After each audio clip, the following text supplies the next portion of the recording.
अपकार नीति मामले में सीबीआई लगातार मनीष सिसोदिया के खिलाफ सबूत जुटाने में लगी है। इसी क्रम में आज यानी मंगलवार के दिन सीबीआई मनीष सिसोदिया के लॉकर की जांच कर रही है। इसी को लेकर सीबीआई की टीम व मनीष सिसोदिया और उनकी पत्नी गाजियाबाद स्थित पंजाब नेशनल बैंक पहुंचे हैं। आपको बता दें, इसको लेकर पहले ही दिल्ली के उप मुख्यमंत्री मनीष सिसोदिया ने ट्वीट भी किया था। उन्होंने ट्वीट कर कहा था, कल सीबीआई हमारे बैंक लॉकर देखने आ रही है। 19 अगस्त को मेरे घर पर 14 घंटे की रेड में कुछ नहीं मिला था, लॉकर में भी कुछ नहीं मिलेगा।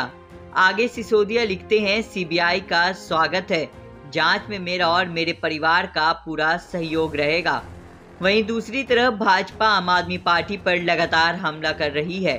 भाजपा प्रवक्ता शहजाद पुनेवाला ने कहा, दिल्ली में भ्रष्टाचार का ट्विन टावर है, शिक्षा और शराब घोटाला।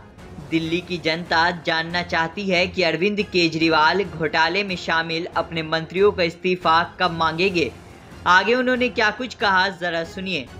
1 पे 1 फ्री से 5 का 33 ये मॉडल है। और मॉडल क्या है? भ्रष्टाचार के ठेकेदार कहे भ्रष्टाचार मेरा शिष्टाचार। कोई इंक्वायरी हो जाए, कोई जांच हो जाए तो चिल्लाए ये अत्याचार अत्याचार, और फिर असेंबली में बैठकर करे ड्रामा और दुराचार। देखिए मित्रों, आज सवाल सिर्फ इतना पैदा होता है। आपने देखा होगा परसों नोएडा में 2 टावर, ट्विन टावर ध्वस्त किए गए। पर दिल्ली की जनता पूछ रही है कि दिल्ली का जो ट्विन टावर ऑफ करप्शन है, एक टावर है शिक्षा घोटाले का और दूसरा टावर है शराब घोटाले का।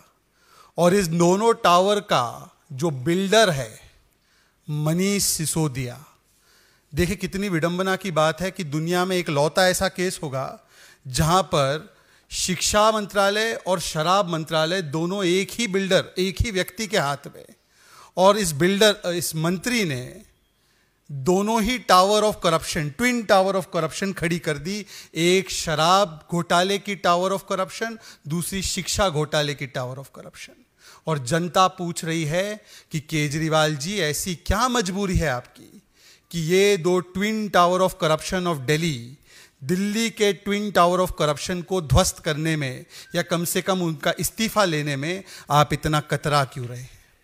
मॉडल तो ये भी बन गया है कि मांगा जनता ने पाठशाला, दिया केजरीवाल ने मधुशाला। मांगा जनता ने पाठशाला, दिया केजरीवाल ने मधुशाला।